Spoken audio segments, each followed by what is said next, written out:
Fire hydrants are all around us. These above-ground pipe fittings can supply flows upwards of 1,500 gallons per minute to save lives and put out fires across the world. We all know what fire hydrants do, but how exactly do they work? Called fire plugs, fire pumps, Johnny pumps, fire hydrants, these life-saving pipe fittings have been around since 1801. Their designs vary by country of origin, but they usually have a connection point to hook up a fire hose and a nut or bolt to turn on what will start the flow. Essentially, every fire hydrant is just an attachment to a main potable water line. If you see one on the side of the road, there's likely a potable water line running underneath that connects the hydrant valve through a pipe called a riser. It's important to note that normal hydrants don't alter the pressure or flow of the water in any way. They simply function as valves, so firefighters can utilize the already present pressure in the water pipes. While all of this may sound simple, the internal mechanics of a fire hydrant are a little more complex and can vary by region. In the US, there are two types of hydrants, wet barrel hydrants or dry barrel hydrants, which we'll focus on primarily in this video. Wet barrel hydrants are used where freezing temperatures are uncommon.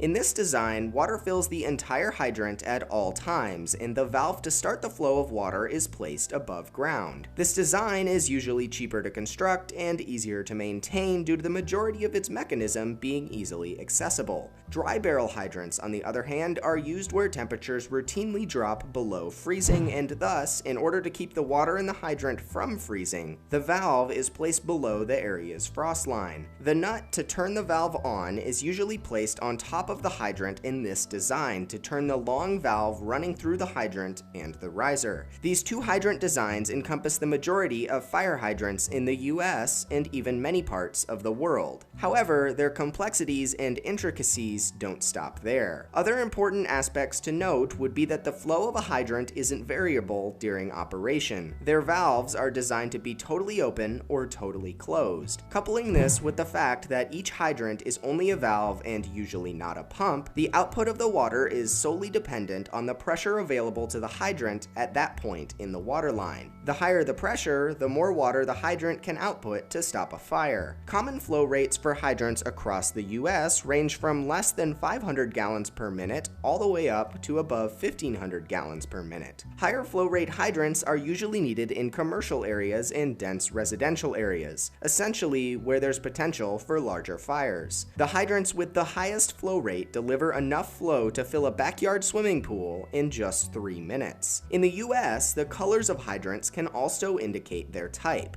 White means public system hydrant, yellow means it's connected to a public water main, red means it's for use in special operations and not for other use, and violet means non-potable supply, or water from an untreated source like a lake. Some hydrants are rarely used, which is obviously preferable, but they still have to remain at the ready. This importance means that the fire marshal and other authorities perform regular inspections of hydrants, usually by attaching a pressure gauge and measuring the flow of water. Inspectors will check flow rate, valve functionality, and pressure in the pipe both before and during the flow. It's important that the pressure in the surrounding pipes doesn't drop below 20 psi during hydrant flow. If the pipe pressure does this, then certain areas of the water network can drop to negative pressures and suck in water from the ground, possibly containing microbes and bacteria. If you ever get a boil water notice, it's likely that some unforeseen event, like a flushing of a hydrant, caused pipes in your water system to drop in pressure. So, these metal above ground pipe fittings that often meet the rear ends of man's best friend are actually life-saving pieces of engineering that have to remain at the ready to supply water to firefighters on the sides of roads across the country and the world.